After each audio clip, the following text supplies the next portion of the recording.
안녕하세요. 소리네 책방에 오신 걸 환영합니다. 당신은 요즘 어떤 일에 행복을 느끼시나요? 혹시 행복을 여러 가지 기준을 가지고 나누어 생각하지는 않으신가요?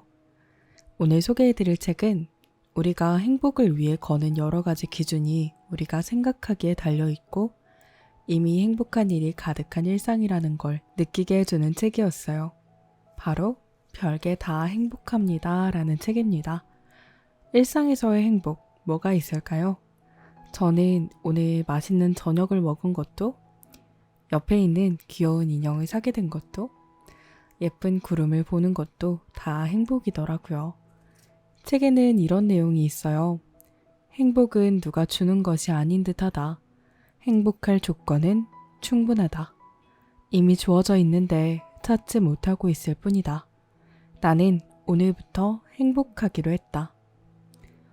여러분도 저와 함께 이 책을 읽으면서 당신의 행복을 발명해 보실래요? 책에 관한 북토크를 나눈 영상이 마음의 숲 출판사 유튜브 영상으로도 올라와 있어요. 더보기란에 링크 걸어둘게요. 그럼 시작할까요? 그 전에 구독, 좋아요 잊지 말아주세요.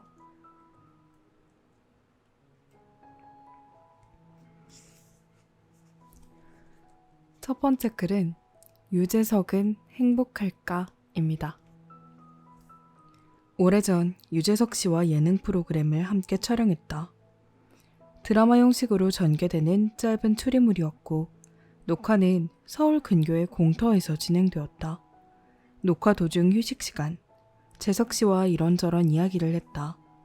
그러다 연애 활동에 관한 이야기가 나왔는데 앞으로 연기를 시작해볼 생각이 없냐는 나의 물음에 재석 씨는 답했다. 형, 저는 계획 없이 살아요. 거의 15년 전 이야기지만 유느님은 그때도 지금도 잘 나간다. 그런데 어느 TV 프로그램을 보다가 데자부를 느꼈다. 모델 한혜진과 나눈 대화다. 혜진아, 넌 꿈이 뭐니? 전 꿈이 없어요, 오빠. 너 나랑 비슷하구나. 나도 꿈이 없는데. 제일 싫어하는 질문 두 가지가 계획이 뭐냐, 꿈이 뭐냐예요. 나도 계획 없이 살거든. 난 지금까지 계획한 게 없어. 저도 그래요. 계획대로 풀린 적도 없고요. 너도 그래서 계획을 안 하는구나. 실망하지 않으려고. 재석 씨는 목표를 정하고 어디까지 가야 한다는 것에 스트레스를 받는 스타일이다. 그래서 목표도 꿈도 계획도 없이 사는 것이다. 다만 일이 주어지면 확실하게 한다.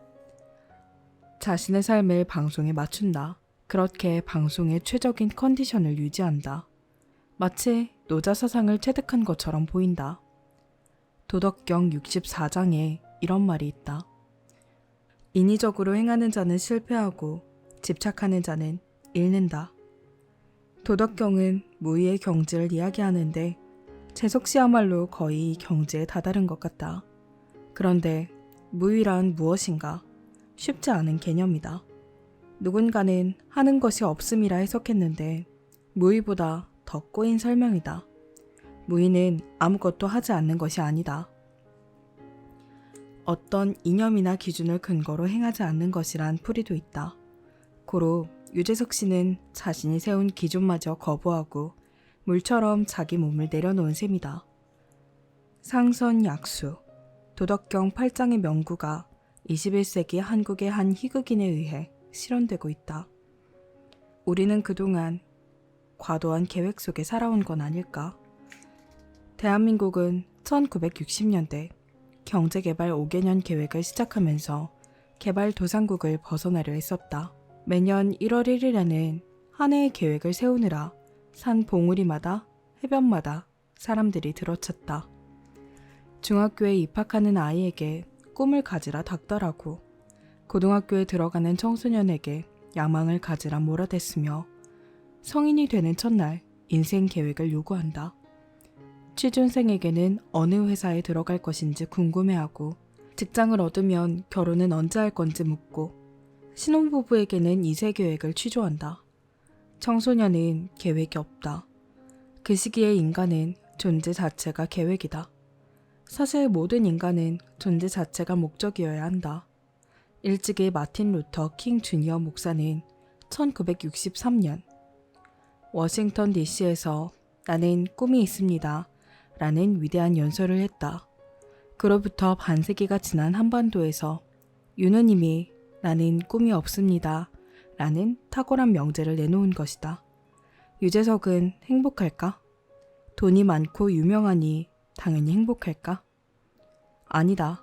계획이 없어서 행복할 것이다. 목표를 세워놓고 달려가는 것을 제일 싫어한다는 그. 그런데도 그는 한국 방송 역사상 가장 많은 대상을 탄 연예인이다. 목표 없이도 최정상에 서 있는 이 역설을 어떻게 설명해야 하나? 혹시 꿈조차 버려낸 비움이 그를 성공으로 이끈 건 아닐까? 훗날을 살아갈 자신의 모습을 조급하게 설정하지 않고 현재의 자신에게 충실했기에 행복과 더불어 영예가 덤으로 주어진 건 아닐까? 거창한 미래와 행복한 상상을 설정하지 않는 것이 되려 거창한 미래와 행복을 가져다 준 것은 아닐까? 수학을 포기한 사람을 수포자라 하는데 유재석은 긍정적인 의미에서 행포자라 부를 수 있겠다. 행복하겠다는 욕심을 버리고 행복을 추구하지 않아서 행복한 사람. 행포자의 역설이다. 우리는 그동안 목표를 세우고 그것을 성취할 때 행복하다고 알고 있다. 실은 원대한 목표와 계획이 이루어질 수 없는 꿈들이 우리의 행복을 방해하는 가장 큰 걸림돌이었음을 유재석은 몸소 보여주었다. 꿈 따위는 갖지 말아야지 라고 생각하는 순간 말할 수 없는 행복감이 몰려온다. 숨쉬며 살아있는 것만으로도 건강히 일할 수 있는 것만으로도 충분하다. 그러므로 이제부터 꿈을 갖지 말자. 행복해지려면. 자유와 방종은 책임이라는 한 끗 차이. 목표 없이 사는 것과 막 사는 것을 혼동하면 곤란해진다. 계획이 뭐냐는 질문이 싫다는 한혜진 씨의 말에 되게 공감했어요. 다음 글은 두심은 행복한 사람이라는 글입니다. 2020년 제주영화제에 초청되어 개막식 사회를 봤다. 개막작은 소준문 감독의 빛나는 순간이었다. 70대 해녀와 30대 다큐멘터리 PD의 사랑 이야기다. 해녀는 고두심 선생, PD는 지현우 씨였다. 영화는 40살 차이가 넘는 남녀의 아름답고도 깔끔한 사랑을 제주의 아름다운 풍광 속에 담았다. 보면서 난 2번 울었다. 해녀 진옥이 과거의 사랑에 대해 이야기할 때, 그리고 현재의 사랑인 경운에 대해 지인에게 털어놓을 때. 개막식이 끝나고 환영의 자리에서 난 고두심 선생 옆에 앉게 되었다. 차가운 도시의 여인 역을 많이 맡아왔지만 선생은 다정다감하고 친절했다. 상대를 축혀 올려주길 좋아하고 자신의 이야기도 적당히 들려주었다.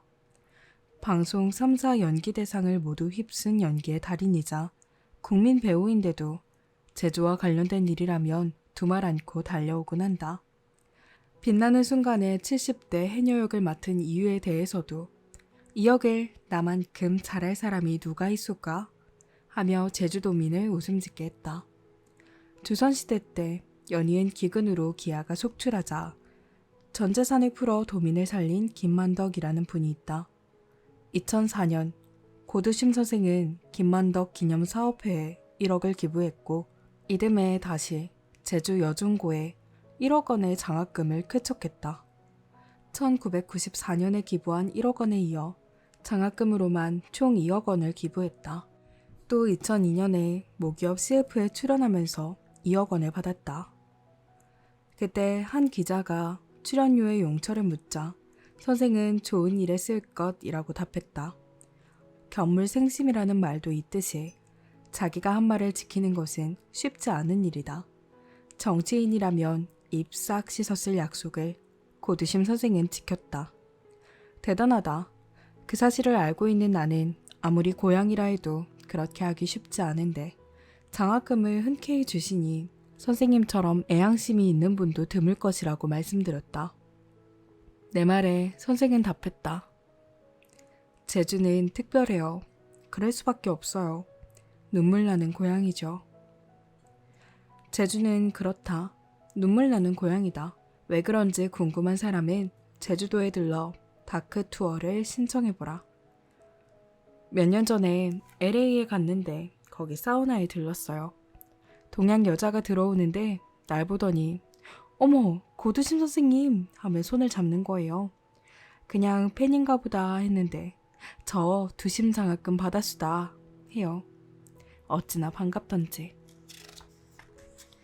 거기서 빨가벗고 수달 떨었지 뭐예요.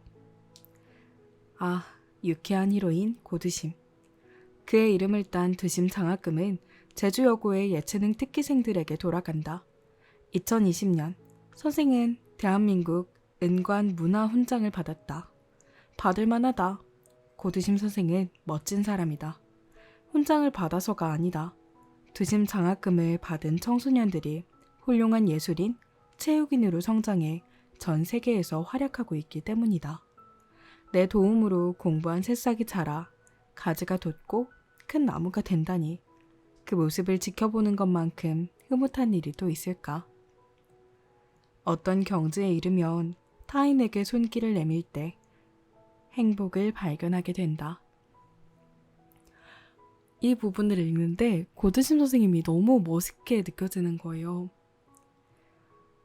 나의 작은, 사실 작진 않지.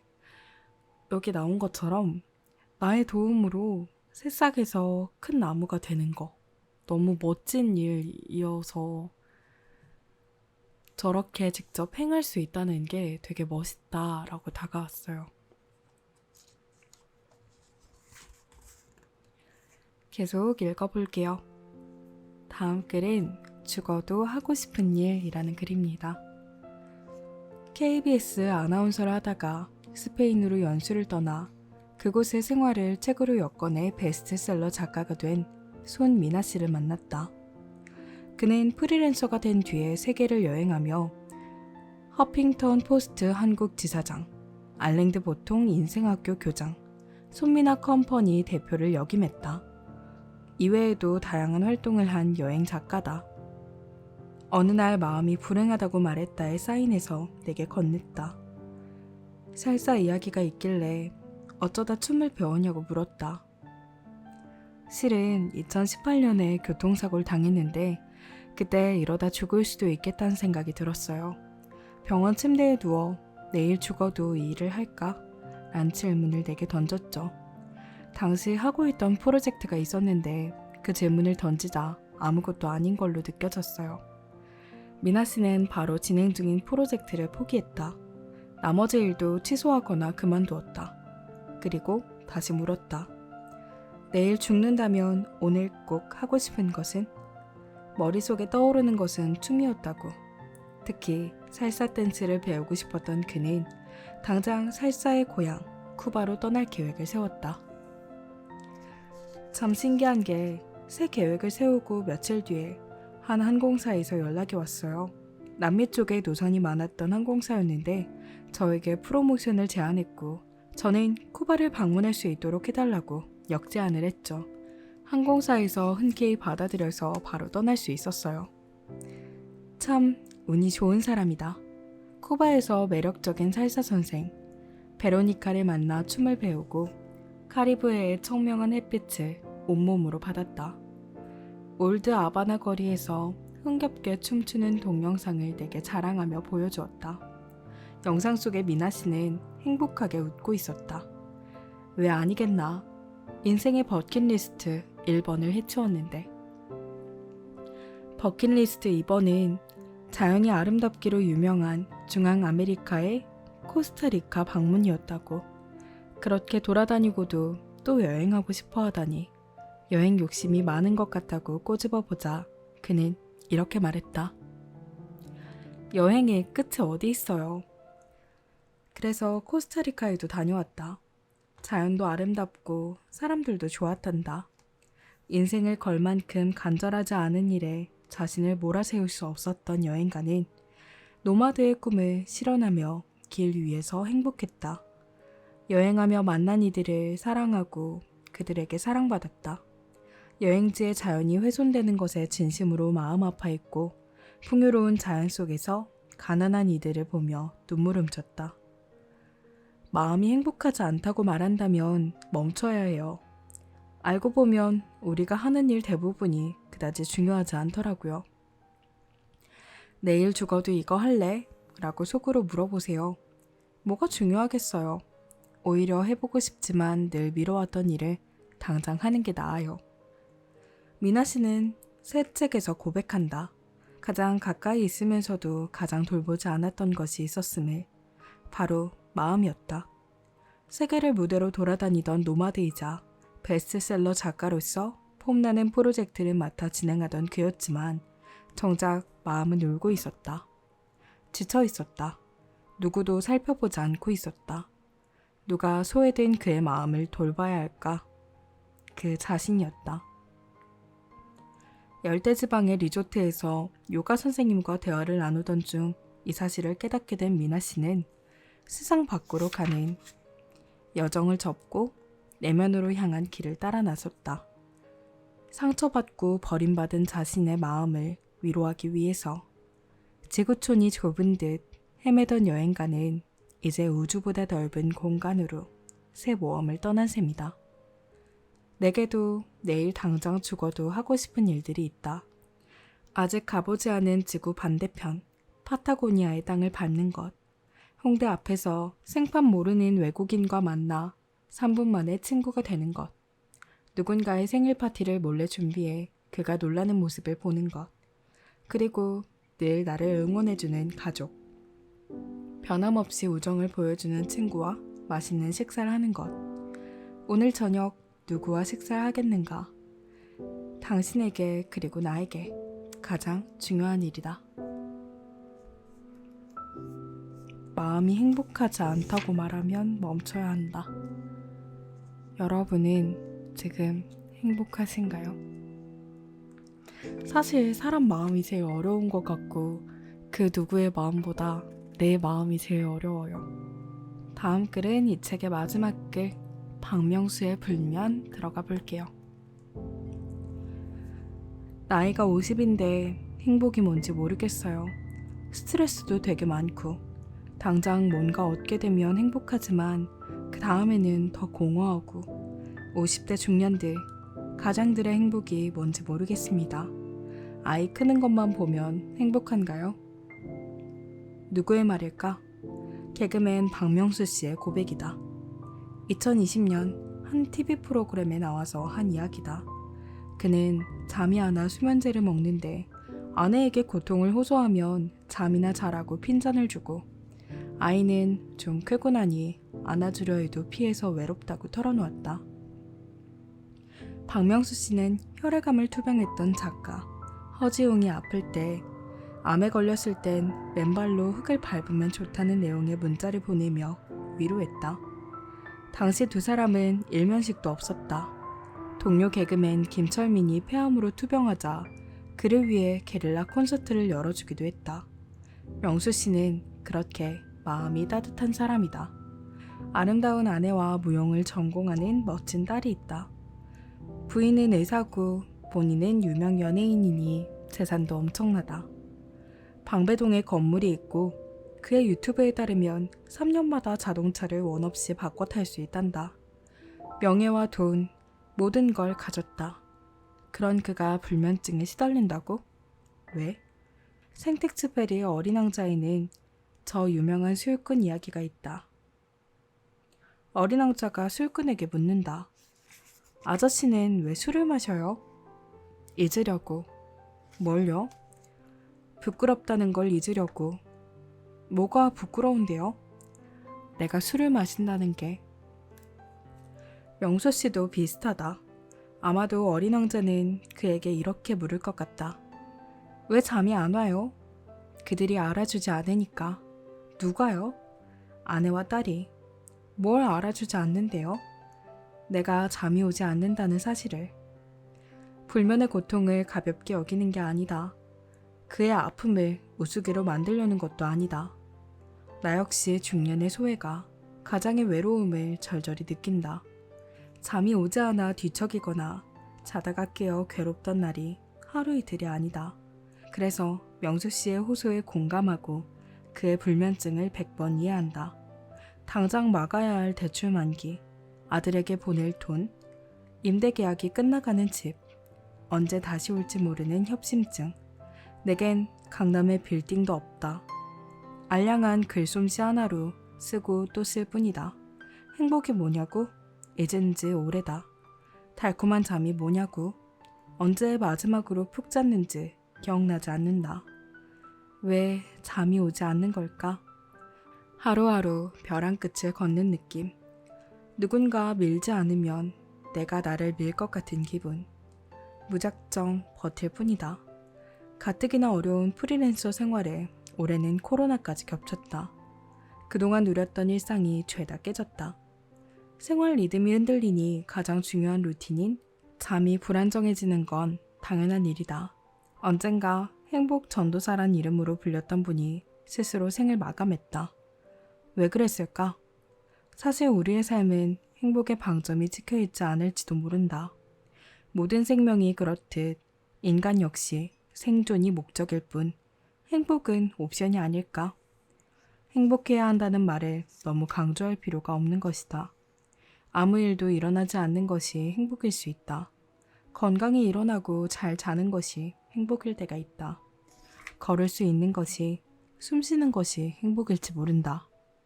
그러므로 나는 위에서 언급한 문장을 수정하려다. 우리 삶은 행복의 방점이 찍혀있지 않다. 우리가 산다는 것 자체가 행복이다.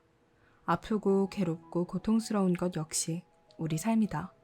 그러므로 아픔과 괴로움과 고통 역시 잘 껴안아야 한다. 새벽에 이 글을 쓰는 중이다. 오늘 일기예보는 맑음이다. 점심을 먹고 30분 동안 햇살이 따스한 공원으로 산책을 나가련다.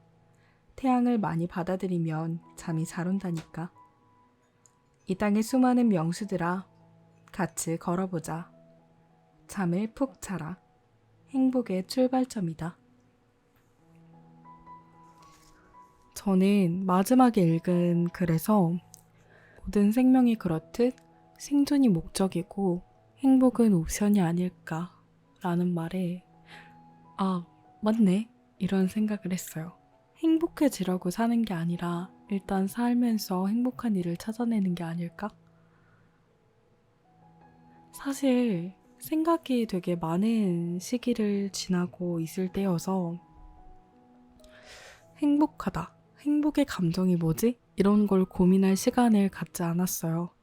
그냥 오늘 지나고 내일도 지나고 그 다음날이 지나고 이런 일상을 보내고 있었는데 명로진 작가님의 글을 읽으면서 잠깐 고민하는 시간을 가질 수 있었던 것 같습니다. 일상에서 행복을 찾아가는 길, 지금 당장 행복이 보이지 않는다고 스스로 불행하다 생각하지 않고 조금 더 단단해진 저를 발견하는 과정이다 라는 생각이 들었어요. 여러분들의 일상에도 이런 행복이 가득 차길 응원할게요. 오늘도 제 작은 소리에 귀 기울여 주셔서 감사합니다. 여러분들의 오늘이 어제보다 조금 더 반짝이는 하루 되길 응원하겠고요. 저는 이만 물러가 보도록 하겠습니다. 안녕.